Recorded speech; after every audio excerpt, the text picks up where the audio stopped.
Está escrito no Evangelho segundo Mateus, capítulo 20, versículos de 1 a 16, o seguinte: Porque o reino dos céus é semelhante a um dono de casa que saiu de madrugada para assalariar trabalhadores para a sua vinha. E tendo ajustado com os trabalhadores a 1 denário por dia, mandou-os para a vinha. Saindo pela 3ª hora, viu na praça outros que estavam desocupados e disse-lhes: Ide vós também para a vinha, e vos darei o que for justo.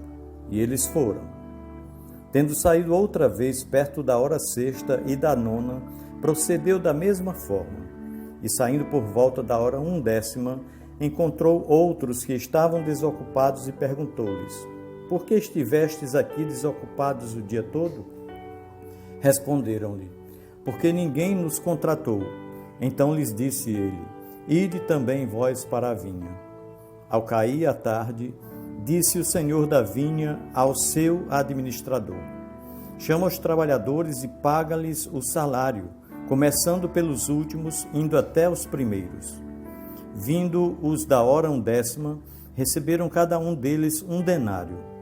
Ao chegarem os primeiros, pensaram que receberiam mais, porém também estes receberam 1 denário cada um.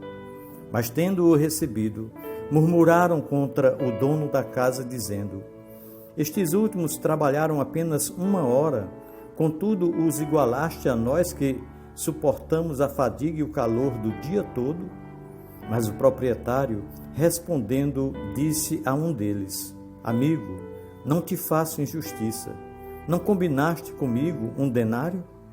Toma o que é teu e vai-te, pois quero dar a este último tanto quanto a ti.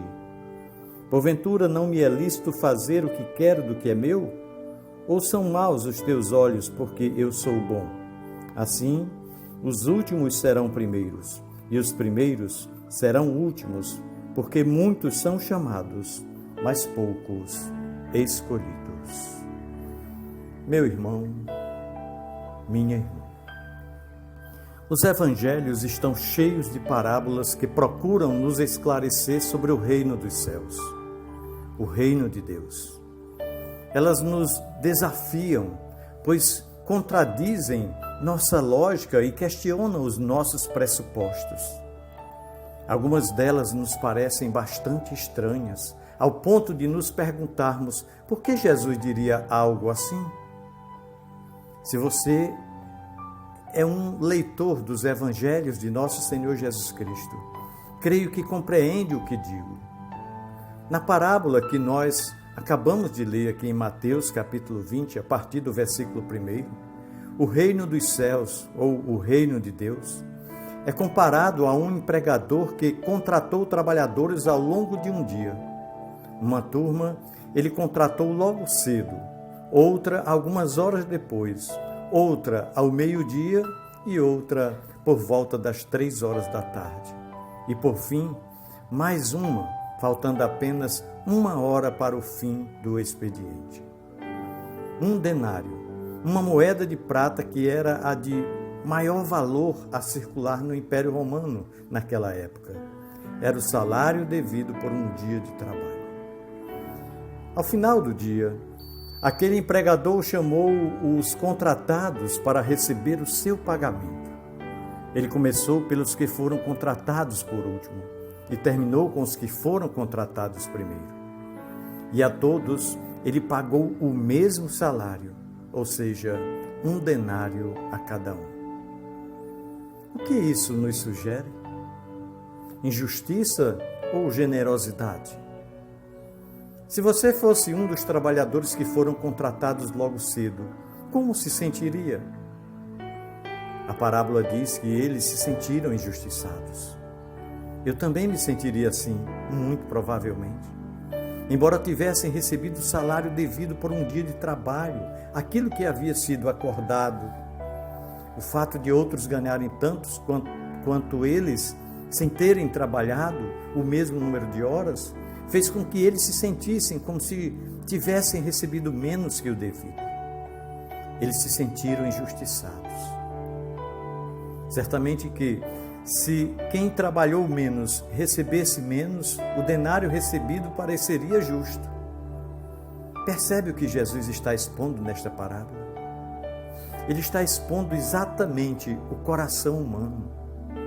É um coração que precisa mudar. É o meu coração, é o seu coração, meu irmão, minha irmã.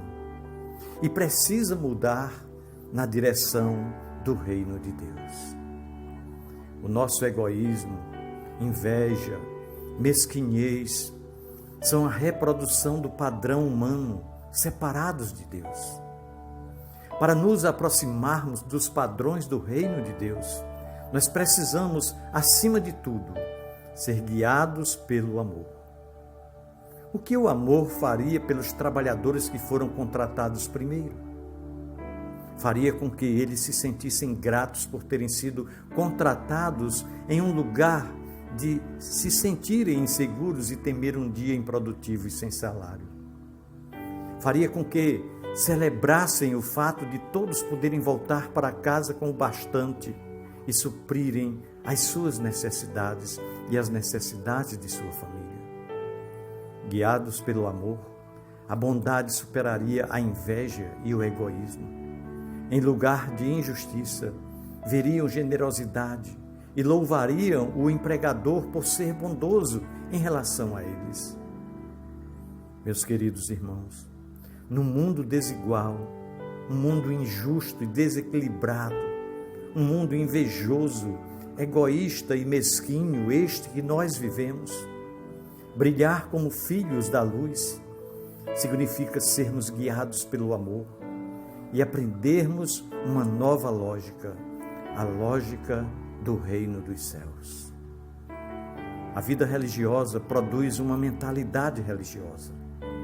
Porém, a vida cristã produz uma mentalidade cristã. E as duas são bastante diferentes uma da outra. Portanto, o Senhor convoca trabalhadores para o seu reino, não para serem meros religiosos, mas para serem cristãos de fato. Cristãos que amam, cristãos que são misericordiosos, cristãos que liberam perdão, cristãos que sabem pedir perdão, cristãos que vivem em função de honrar o nome do seu Senhor. Pensemos nisso. No amor de Cristo. Amém.